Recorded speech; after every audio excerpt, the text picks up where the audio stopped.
আসসালামু আলাইকুম রহমতুল্লাহি ওবরকাতুহু। সম্মানিত দর্শক, রাজনীতির ময়দান সম্ভবত সহিংস হতে চলেছে। এখনকার যে শুনশান নীরবতা, এটি শেষ কথা নয়। প্রধানমন্ত্রী তারেক রহমান সাহেব যে ভদ্রতা দেখাচ্ছেন, তিনি যেভাবে নীরবতা পালন করছেন এবং প্রায় সব ক্ষেত্রেই নিত্য নতুন চমক তৈরি করছেন। তার কন্যাকে রাজনীতিতে তিনি অগ্রগামী করছেন। তারপর বড় বড় চেয়ারের পরিবর্তে ছোট ছোট চেয়ারে বসে তিনি কাজ সারছেন, যেখানে সেখানে গাড়ি থামিয়ে দিচ্ছেন, যেখানে ইচ্ছা সেখানে তিনি হেঁটে হেঁটে চলে যাচ্ছেন। বইমেলা থেকে তিনি হেঁটে সচিবালয়ে চলে আসলেন। এই ধরনের কাজ তিনি যত বেশি করছেন, ধরে নিতে হবে যে তিনি দীর্ঘমেয়াদে ক্ষমতায় থাকার জন্য জনগণের যে সন্তুষ্টি, বিশ্বাস এবং আস্থা অর্জনের চেষ্টা করছেন। এটি তার রাজনীতির একটি দিক।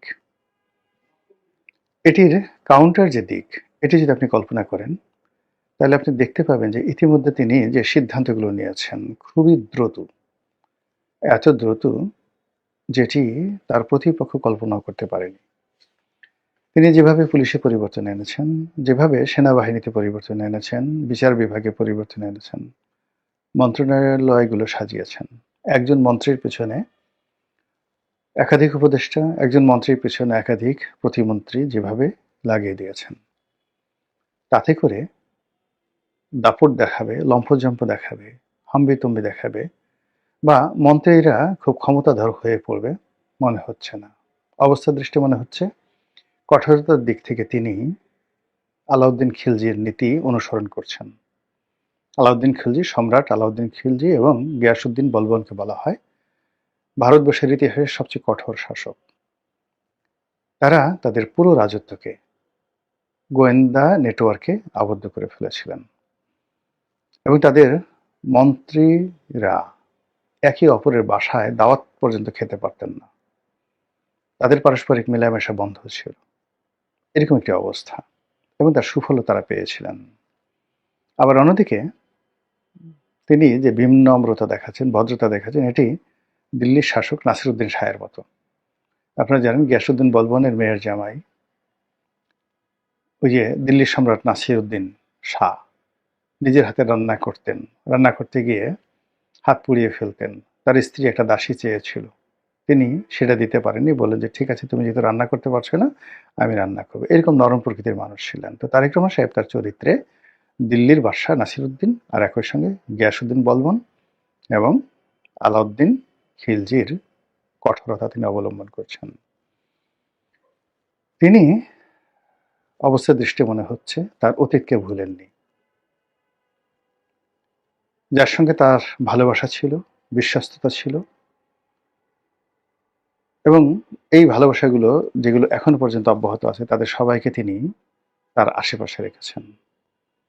আর যাদের সঙ্গে তার অতীতে ভালোবাসা ছিল কিন্তু এখন ভালোবাসা নেই, তিনি ইতিমধ্যেই এরকম একটা ব্যক্তিত্ব প্রদর্শন করছেন যে অনেকের ঘুম হারাম হয়ে গেছে। আগে যারা হাওয়া ভবনের সাথে সংশ্লিষ্ট ছিল কিন্তু এখন নেই। আগে যারা বিএনপি চেয়ারপারসনের সঙ্গে ভালো সম্পর্ক ছিল কিন্তু এখন বিএনপি চেয়ারপারসন নেই এবং তারাও বিএনপি রাজনীতির সঙ্গে নন। তাদের সবাই দোয়া ইউনূস পড়তেছে যে ইউনূসের জমানাতে আমরা এসছিলাম, ভালোই তো ছিলাম। তো এরকম একটা দ্বৈত যখন অবস্থা চলছে, তখন রাজনৈতিক কর্তৃপক্ষ হিসেবে যারা প্রকাশ্যে আছেন তাদের অবস্থা কি হবে? সঙ্গতির কারণে এদের উপরে তাপ আসবে, চাপ আসবে। ইতিমধ্যে আপনারা দেখেছেন যে রুমিন ফারহানা তার নির্বাচনী এলাকাতে ব্যাপকভাবে লাঞ্ছিত হয়েছেন, অপমানিত হয়েছেন এবং এভাবে যদি চলতে থাকে তিনি এই ঢাকাতেও আগামীতে খোলামেলা চলাফেরা করতে পারবেন না। আওয়ামী লীগ জমানাতে যেভাবে দিদারশিস শেখ হাসিনাকে গালাগাল করতেন, যেভাবে ডক্টর মোহাম্মদ ইউনূসের জমানাতে গালাগাল করতেন, এমনকি ডক্টর মোহাম্মদ ইউনূসের জমানাতে যেভাবে বিএনপির সমালোচনা করতেন তিনি, সেটা অবস্থা দৃষ্টি মনে হচ্ছে তিনি পারবেন না, একেবারেই পারবেন না। তিনি যতই হাঁসের মালিক হন, হাঁসকে আদর করেন, যতই তিনি রায়বাগানী হন, রাষ্ট্রশক্তির সঙ্গে আসলে পারা যায় না। আর তিনি এমন একটা অবস্থায় পৌঁছে গেছেন। সব কথা, তিনি আমার খুব স্নেহভাজন ছোট বোন। সব কথা বলা যাবে না। তিনি খুব ভালো করে জানেন। তার ব্যক্তিগত জীবন, তার পারিবারিক জীবন, তার রাজনৈতিক জীবন বিএনপির সাথে এমন জটিলতা তৈরি করেছে, সেই জটিলতার সঙ্গে অনেক কিছু জড়িত, যেটি তিনি রাতারাতি সমাধান করতে পারবেন না। মরে গেলেও তিনি সমাধান করতে পারবেন না। আজ জাহিদকে, ডাক্তার জাহিদ, যে তাকে যে মন্ত্রী পরিষদে নেওয়া হলো, উপদেষ্টা মণ্ডলীতে নেওয়া হলো, মূলত রুমিন ফারহানাকে অপমান করার জন্য। আপনারা তো সবাই জানেন যে ডাক্তার জাহিদের সাথে রুমিন ফারহানার যে একটা স্ক্যান্ডাল, এটি নিয়ে মানে রুমিন ফারহানা বা জাহিদ কেউ কোনো কথা বলেননি। কিন্তু এই স্ক্যান্ডালটা সারা বাংলাদেশে মশহুর হয়ে গেছে। তার প্রেক্ষিতে রুমিন ফারহানা নদীর ওপারে আর অপর পারে জাহিদকে যখনই তুলে ধরা হলো, হিমালয়ের চূড়ায় বসানো হলো, এটা রুমিন ফারহানাকে অপমান করার জন্য। এতে কোনো, যাকে বলা হয়, সন্দেহ নাই।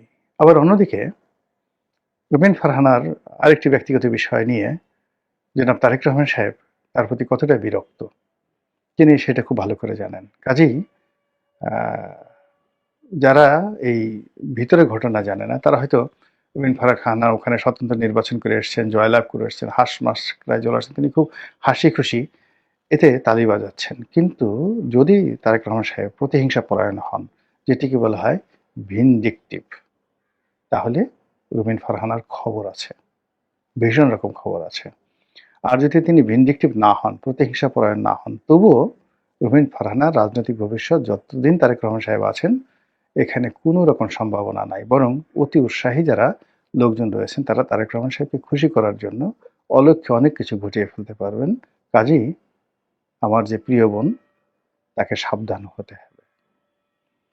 একই সঙ্গে আমার ছোট ছোট যারা ভাই, সার্জিস, হাসনাত, মাহফুজ, তো তারাও আগের মতো করে চলাফেরা করতে পারবেন না। ইতিমধ্যে যে মাসুদ হাতিয়া থেকে এমপি হয়েছেন, মংলা মাসুদ, তো তিনি, তার এলাকাতে মারামারি হচ্ছে বিএনপি এবং আওয়ামী লীগের সঙ্গে। নির্বাচন এলাকায় তিনি ওইবার আসছেন, দ্বিতীয়বার তিনি আর এই কাজ করতে পারবেন না। ঢাকাতেও তিনি সেই যে কোর্টে কি করেছেন তার বিরুদ্ধে নিঃসন্দেহে দেখবেন খুব দ্রুত দুর্নীতির মামলা হবে, খুব দ্রুত দুর্নীতির মামলা হবে। এটা থেকে তিনি রক্ষা করতে পারবেন না। এবং একইভাবে অন্যান্য যে সকল জুলাই বিপ্লবী আছেন, প্রথমত তাদের বিরুদ্ধে প্রচার চালানো হবে, অপপ্রচার চালানো হবে। তারপর তাদের ব্যক্তিগত জীবন নিয়ে নানা রকম প্রশ্ন করা হবে, তাদের ইমেজ সংকটে ফেলে দেওয়া হবে, এবং একটা সময় তারা ধৈর্য হারিয়ে ফেলবেন। এবং ধৈর্য হারিয়ে ফেলানোর পরে একটা যে কোনো একটা অকারেন্স ঘটে গেলে এবং তার প্রেক্ষিতে যদি হুট করে সরকার একটা সিদ্ধান্ত নিয়ে ফেলে, কাউকে অ্যারেস্ট করে ফেলে, কারো কিছু বলার থাকবে না। এবং এটা ঘটে, অনেক ঘটে। আমার নিজের জীবনেই তো দেখুন, যে এই যে ইন্ডিপেন্ডেন্ট টেলিভিশনের যে ঘটনাটি আমার জীবনে ঘটলো, এটা এটা প্ল্যান্ড। দীর্ঘদিন ধরে ২ মাস ৩ মাস ধরে আমাকে প্রভোগ করা হচ্ছিল, আর ৩ মাস ধরে আমি ধৈর্য ধারণ করছিলাম যে এই ধরনের ঘটনা যেন না ঘটে।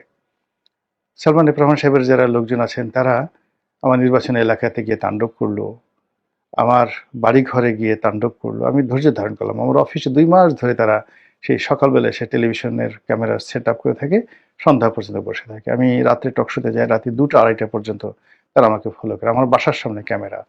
মানে এই ২ মাস যাবত যে কাজগুলো করেছে, সেগুলোকে ইগনোর করে আমি আমার মতো করে চলছিলাম। কিন্তু একটা সময় এসে অল অন এ সাডেন দেখা গেল যে ছোট্ট একটা যে দুর্ঘটনা, সেই দুর্ঘটনার ফলে ওই ছোট্ট একটা ভিডিও ফুটেজ তারা নিয়ে সেটার মাধ্যমে আমার পুরো রাজনৈতিক ক্যারিয়ার, মানে আমার জেলে যাওয়ার সঙ্গে সঙ্গে আমার অভিমান, শেখ হাসিনার প্রতি আমার যে বিশ্বাস এবং আস্থা, সেটা নষ্ট হয়ে যাওয়া, এমপিগিরি করার প্রতি আমার যে আগ্রহ, সেই আগ্রহটা পার্মানেন্টলি নষ্ট হয়ে যায় ওই একটি ঘটনার মাধ্যমে। এবং আজকে এই যে রাজনীতিতে যাচ্ছি না, ইলেকশনে যাচ্ছি না, নির্বাচনী এলাকায় যাচ্ছি না, মানে ২০১৮ সনে শুধু ওই নির্বাচনের সময় গেছি, আর এখন পর্যন্ত গত ৫ বছর ৬ বছরে একবারের জন্য আমি কিন্তু আমার নির্বাচনী এলাকায় যাইনি। তো আগ্রহ থাকলে তো যেতাম কোনো বিএনপির অফিসে। ২০১৮ সনে শুধু ওই নমিনেশন আনার জন্য বিএনপির অফিসে গেছি, এর বাইরে বিএনপির অফিসে কোনো একবার ২বার গেছি, তাও তারা যখন দাওয়াত দিয়েছেন, এর বাইরে কখনো বিএনপির অফিসে যায়নি, তাহলে নির্বাচন করব কি করে, রাজনীতি করব কি করে? এবং এটা শুরু হয়েছিল কিন্তু সেই যে ইন্ডিপেন্ডেন্ট টেলিভিশনের ঘটনায়, যখন আপনাকে প্রভোগ করা হয়, প্রভোগ করার পরে যখন আপনি আনএক্সপেক্টেডলি একটা দুর্ঘটনার মধ্যে জড়িয়ে পড়বেন, ওটা আপনার মোরাল ক্যারেজ নষ্ট করে দেয়। এখন যারা এই জুলাই আগস্ট বিপ্লবের নেতা, তাদের মূল শক্তি কি? তারা অর্থনৈতিকভাবে আমাদের সবার চেয়ে দুর্বল, অনেকের চেয়ে দুর্বল। পারিবারিকভাবে তারা তেমন কেউ নয়। শারীরিকভাবে তারা মহাবীর সেই আলেকজান্ডারের মতো নয়, কিংবা মহাবীর হানিবলের মতো নন। তারা আমাদেরই ছোট ভাই, সন্তান তুল্য। তো তাদের মূল বিষয়টা কি? তারা একটি ভালো কাজ করেছেন এবং সেই ভালো কাজ করার ফলে তাদের একটা কনফিডেন্স গ্রো করেছে, আত্মবিশ্বাস গ্রো করেছে, এবং সেই আত্মবিশ্বাসটাই হলো তাদের মূলধন। তো সেই মূলধন এখন আর তারা ক্যাপিটালাইজ করতে পারবেন না, নগদায়ন করতে পারবেন না। বর্তমান সরকার যেভাবে তারা দীর্ঘমেয়াদে কাজ করে যাচ্ছে, তাতে করে এনসিপি এবং জামাত, এই দুটো সংগঠনের মধ্যে যে ঐক্য আছে, বিএনপির প্রথম কাজ হবে এই ঐক্য বিনষ্ট করে দেওয়া, এবং এটা জামাত করতে বাধ্য হবে, এবং যাকে বলা হয় এনসিপি করতে বাধ্য হবে, যদি তারা নিরাপদ থাকতে চায়। কিন্তু তারা যদি বেপরোয়া হয়, তাহলে সরকারও তাদের বিরুদ্ধে বেপরোয়া হবে। প্র্যাকটিক্যাল একটি এক্সপিরিয়েন্স বলি, বিএনপি এবং জামাতের যে ঐক্যবদ্ধতা ছিল, আওয়ামী লীগ কিন্তু আসলে এরকম যুদ্ধাপরাধীদের বিচার টিচার করতে চায়নি। জামাতের বিরুদ্ধে তারা একশোয় যেতে চায়নি, বরং জামাতকে তারা বন্ধু হিসাবে পেতে চেয়েছিল। তাদের একমাত্র শর্ত ছিল যে তারা যেন বিএনপির জোট ছেড়ে আলাদা রাজনীতি করে, শুধু এতটুকু। 2009 সন পর্যন্ত তাদের এই দাবি ছিল। তারা যখন তালবাহানা শুরু করলো, তখন দেলোয়ার হোসেন সাঈদী সাহেবকে গ্রেপ্তার করা হলো। 3 মাস দেলোয়ার হোসেন সাঈদী সাহেবকে শুধু বোঝানো হয়েছে যে আপনি জামাতকে আলাদা করে ফেলুন, যদি জামাতের নেতারা না কথা শুনে আপনি আলাদা জামাত গঠন করুন, আমরা আপনাকে সাহায্য করবো। সাঈদী সাহেব রাজি হননি। সাঈদী সাহেব রাজি হননি, এবং সাঈদী সাহেবকে যে 3 মাস পরে আটকে রাখা হয়েছিল, তার বিরুদ্ধে কোথাও একটা জিডি এন্ট্রিও ছিল না বাংলাদেশে। পরবর্তীতে সবকিছু তৈরি করা হয়েছিল। তো এই যে দেখেন, জামাত এবং বিএনপির মধ্যে যে ভাঙন, এই ভাঙন সৃষ্টি করার জন্যই আওয়ামী লীগ জামাতের প্রতি নিষ্ঠুর হয়েছে, বিএনপির প্রতি নিষ্ঠুর হয়েছে। এর কারণ হলো, এই দুটো শক্তি যদি একত্র থাকতো, ওটি আওয়ামী লীগের স্বস্তিতে থাকতে দিত না, এবং সেই 2014 সনেই তাদের পতন হতো। তো সেই দিক থেকে এখন এনসিপি আর জামাত যদি একত্র থাকে, এই দুটো শক্তি, মানে এই দুটো শক্তি হলো 24-এর যে গণ অভ্যুত্থান, সেই গণ অভ্যুত্থানের মূল মাস্টার মাইন্ড, নায়ক, এবং তারা মানে এই গণ অভ্যুত্থানের যত ক্যাপিটাল, এগুলো সবই তাদের হাতে। তো কাজেই তারা রাতারাতি যে শক্তি অর্জন করতে পারে, জনগণের কাতারে মিশে যেতে পারে, তাদের সবকিছু করার অভিজ্ঞতা আছে। এই দুটো সংগঠনে যারা আছেন, এরা anything they can do better than BNP. তো রাজপথে এদেরকে একত্রে রাখা বিএনপির জন্য কোনো অবস্থাতেই নিরাপদ নয়। তারা এখানে ভাঙন ধরানোর চেষ্টা করবেন, আর যদি না ভাঙে, তাহলে এই উভয় পক্ষের উপরই যে রাষ্ট্রীয় দমন পীড়ন যেটা হয়, এটি অনিবার্য, এতে কোনো সন্দেহ নেই। তাহলে সেক্ষেত্রে হাসনাত সার্জিসরা কি করবেন, রুমিন ফারহানা কি করবেন, জামাত কি করবেন, এটা তাদের, আমার শুধু কাজ ছিল বলা, আর বাকি তারা যে সিদ্ধান্ত নেবেন এটা তাদের বিষয়। আর সরকার যে কাজটি করবে, এতে কোনো সন্দেহ নেই। এর কারণ হলো, সরকারের এই জায়গাতে যদি জামাত থাকতো, রুমিন ফারহানা থাকতো, আওয়ামী লীগ থাকতো, তো তারা এই কাজটি করত। এটাই রাজনীতির গণিত, রাজনীতির ভাষা। মহান আল্লাহ আমাদের সবাইকে হেদায়েত দান করুন এবং হেফাজত করুন। আসসালামু আলাইকুম ওয়া রাহমাতুল্লাহি ওয়া বারাকাতুহু।